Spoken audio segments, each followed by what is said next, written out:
In BC, if you already have your car license, there are 3 tests that you have to pass to get a motorcycle license. First is the knowledge test, then the skills test, then your road test. You have to do the knowledge test before you can do anything else. You can't do training, you can't ride at all without doing the knowledge test first. So the first step to passing your knowledge test is to read this book. Got some glare there. From ICBC. ICBC knows what's going to be in the test, and they have all the information you need to pass the test inside this book. The problem that I have with this book is that there's things in it that I think are just a problem as far as people trying to learn to ride. I think they make suggestions that will make things more difficult for you when it comes to actually riding. And they say a few things that are just downright wrong, factually incorrect things about riding. What this book does, and does well, is tells you the rules of the road, what ICBC wants you to do, and goes over just basic rider etiquette.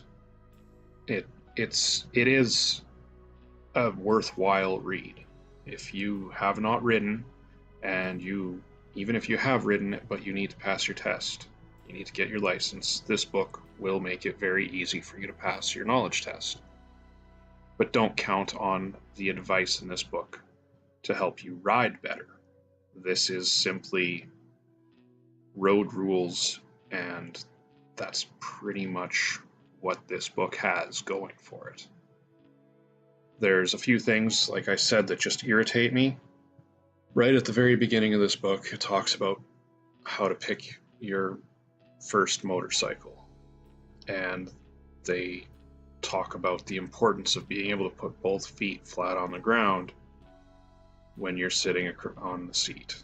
And that is a thing that people focus on way too much, and it is a problem for a lot of people. It creates issues when it comes to actually riding, because a lot of shorter people will look around forever trying to find a bike with a really low seat height, and that means they're only going to be buying cruisers because those have the lowest seats, which is fine. There's nothing wrong with a cruiser. I like them as much as any other bike. But especially with the beginner bikes, the smaller displacement cruisers, the tendency for manufacturers is they call them a starter bike because they have a low seat height and then have nothing else other than low power output that makes them okay for a beginner.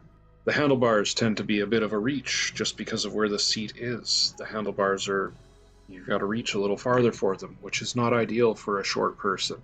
Then when you get your hands on the bars, the levers generally aren't adjustable, and they are quite a ways away from the bars. Again, not great for short people. If you have short legs, you probably also have short arms and short fingers. So if the hand grip is a reach, and then from there the front brake and the clutch are also a reach, that's not good for you. You're much better off to just have one foot on the ground when you stop, rather than focusing on being able to put both feet down and ignoring the rest of the bike. If you have to take your hand off of the handlebars to be able to reach the front brake or to reach the clutch lever, it doesn't matter if you can put both feet down. You're never going to be able to ride that bike well. The other issue I have with those cruisers is just that for beginners in particular, they also tend to have forward controls on them. The foot pegs are out in front of the seat, so as soon as you sit down and start trying to ride, you've got to stick your feet forward, which is a really uncomfortable position for people to be in when they're trying to learn to ride. It's much more comfortable to have your feet in a more neutral position below the seat rather than forward. And it makes learning easier. Now, of course, there is the comfort factor involved in the low seat. People do like to be able to put both feet on the ground, but it is completely unnecessary and less stable than putting one foot down. You really should only ever be putting one foot down. It's much better for balance. Most people, when they are beginners, if they're going to crash, it's because they're trying to put both feet down. They're riding along and they can't commit to one foot, so they're hanging both feet down and unsure where the bike's going to go, so they never actually have balance and control of the bike. They're just letting it wobble between their feet, and then when it finally does, the bike decides which side it wants to go to, they aren't ready and the bike falls over. Whereas if you commit to putting one foot down, you come to a stop, you lean the bike off to that side, and you put your foot down and the bike is planted. A three-legged table is more stable than a four-legged table. 3 points of contact with the road is better than 4. The bike is more stable if you only have one foot down. So a bike that you can put one foot down comfortably is a good bike. You don't need both feet on the ground. You don't want to put both feet on the ground when you're riding. And when you're actually moving, your feet shouldn't be on the ground anyway, so it doesn't matter. What's really important is just being able to reach all the controls comfortably. The other thing that seems innocent, but I take serious issue with in this book, is in several places they talk about grip the bars firmly. They say you want to have a firm grip on the handlebars, and you don't. You shouldn't. You never want that. You don't want to squeeze the bars. You want to rest your hands on the bars and keep them relaxed. You can't ride well if you're tense. So you should, at every moment in your ride, be able to wiggle your fingers. Don't squeeze the handlebars. Don't grip them firmly. Rest your hands on the bars and have access to the controls. That's what you want to do. The next thing that bugs me is when they talk about turning, they perpetuate this idea that counter steering is a thing that only happens at certain speeds, and that's also just incorrect. Counter steering is a thing that happens at every speed. You can counter steer at really low speeds, and it effectively leans the bike into a turn, and it works really well at higher speeds too. But they talk about how you want to turn the wheel in the direction you want to go at low speeds, and that's just setting yourself up to struggle. What you really want to do to turn at low speeds is just look where you want to go. That's the most important thing. That's the most important thing at every speed. Look where you want to go. Another thing that motorcyclists are constantly told, usually by other motorcyclists, that is in this book, and also, in my view, pointless, is to make eye contact with drivers, as if that means that they actually care that you're there. It doesn't matter, ever. I've had students wearing high-vis gear look someone directly in the eye, have them look directly back in their eye, and then proceed to pull their truck out directly in front of the motorcycle. I don't like things that give people false confidence. I don't like this idea that people have that if you look at someone in the eye and they look back at you, that means you're safe. It doesn't. It means absolutely nothing. Ride as if they don't see you. Always. Whether they look you in the eye or not.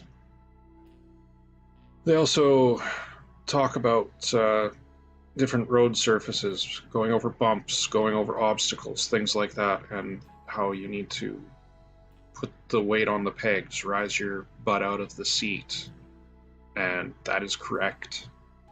You do want to do that, but it's also illegal. The Motor Vehicle Act says that if you're not seated astride the motorcycle, you should have your bike impounded. I can only assume that that law exists because someone who doesn't ride a motorcycle watched YouTube videos and saw people doing stunts, and a lot of those people started off by standing up first. So they decided the best thing to do is just stop people from standing. People who don't ride don't understand that there are legitimate reasons to stand up, and since they don't ride, they don't care. The law exists now. It's been around for a few years now. It's stupid. It is a dumb law. In that regard, this book is right, but the law still says that you can't do that. When the book talks about skids, which is a word that seems strange to use, when you run out of traction, they have very little advice on that, but they say don't brake with too much force, don't accelerate suddenly, and don't turn too sharply. Yeah, you can lock up or spin if you do those things, or slide. That's possible.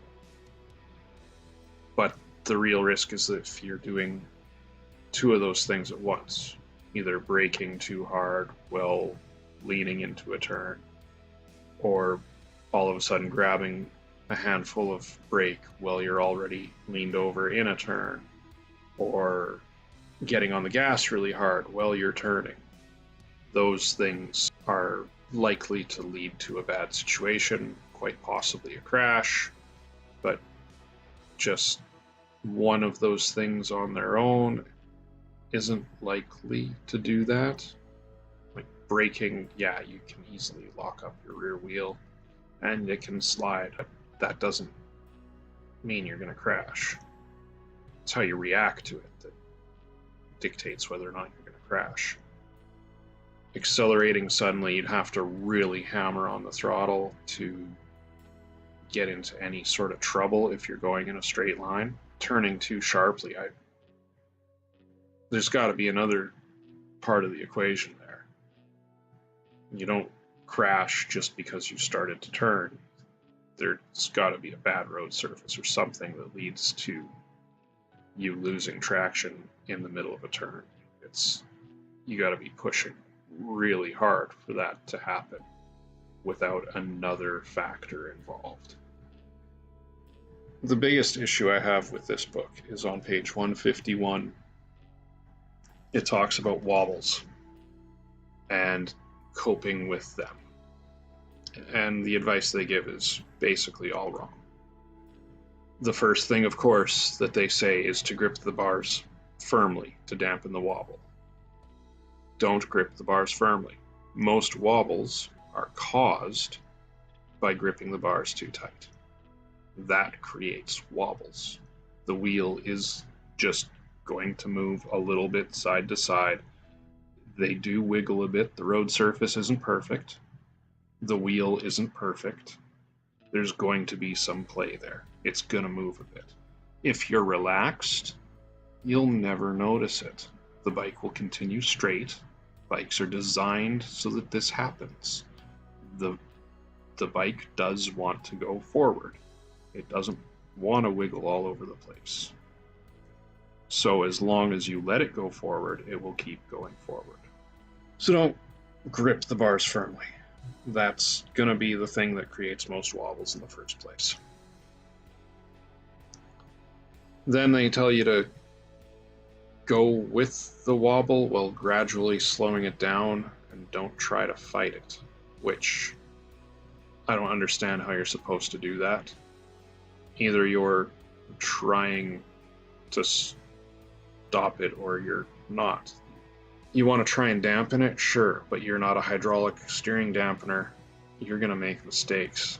If the handlebars are coming back this way and you're trying to resist that movement, they are going to start going this way again too. So if you're applying pressure to the bars trying to stop it from coming back on the right, you're applying forward pressure to try and slow that movement. As soon as the bars start to move forward, because that's going to be their next move, you're applying forward pressure. All you're going to do is create a bigger problem. Whether they say don't try to fight it or not, if you're trying to resist it, you're going to overdo it. You're going to make that wobble worse. And they say to adjust your speed to try and come out of the wobble. Yeah, as long as you're not trying to fight the wobble in the first place, as long as you're not gripping the bars firmly, adjusting your speed could make it go away. If you are relaxed, then it will probably go away. If you're relaxing because you've slowed down, the wobble will go away. If you're relaxing because you've sped up, the wobble will go away.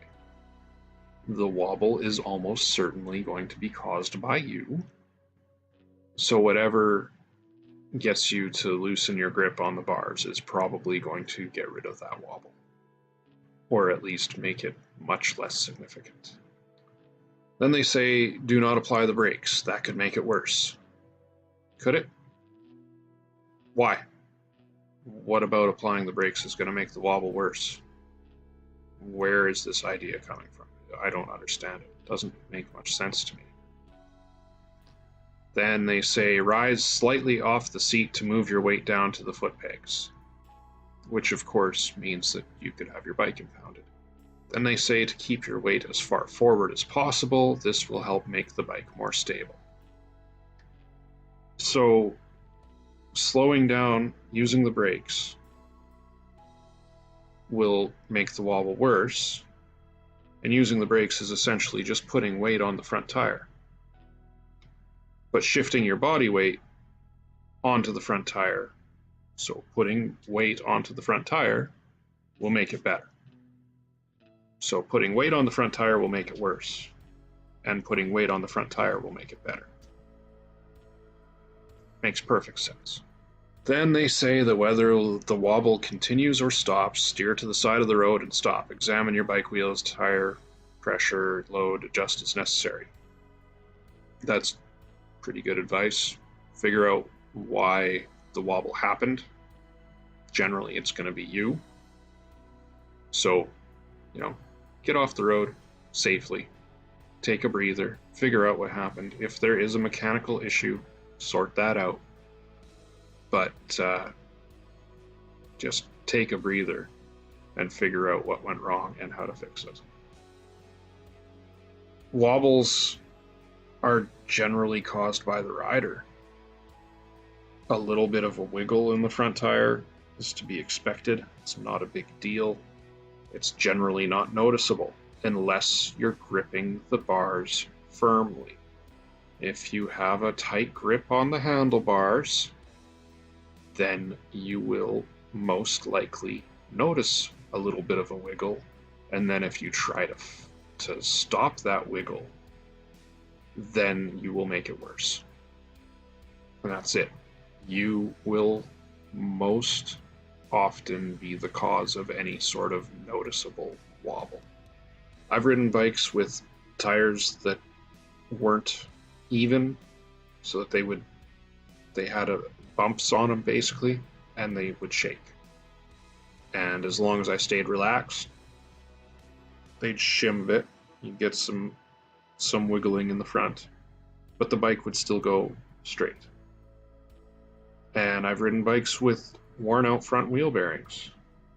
The wheel wiggles a bit, but the bike goes straight. As long as you're not trying to fight that. If you're tense on the bars, you will take that little bit of a wiggle and you will turn it into a wobble that affects the whole bike. So the solution that ICBC has for you getting into a wobble is the thing that caused the wobble. That's not good advice. So that's basically it. This book is what you need to pass your knowledge test. Read this, memorize the highlighted bits. You will easily pass your knowledge test. But don't take this as gospel. I just gave you a brief overview of the things that bug me in this book. There's other stuff in here that I'm going to have disagreements with and think there's better ways of doing things. But that's the really important stuff. That's the dangerous things that are in this book that you need to be aware of. But still, when you're doing your test, what's in this book is going to be the right answer for the test. Whether or not I just said that it's completely wrong doesn't matter as far as passing your test goes. This is what they want. They want the answers in here, and that's it. They don't care if they're wrong. They want these answers. So get the book. I'll put a link in the description. You can just read it online. Pass your knowledge test, and then you can take training. You can learn how to ride properly once you do the knowledge test. That is the first hurdle. Get that over with. Move on. Do things right. Bye.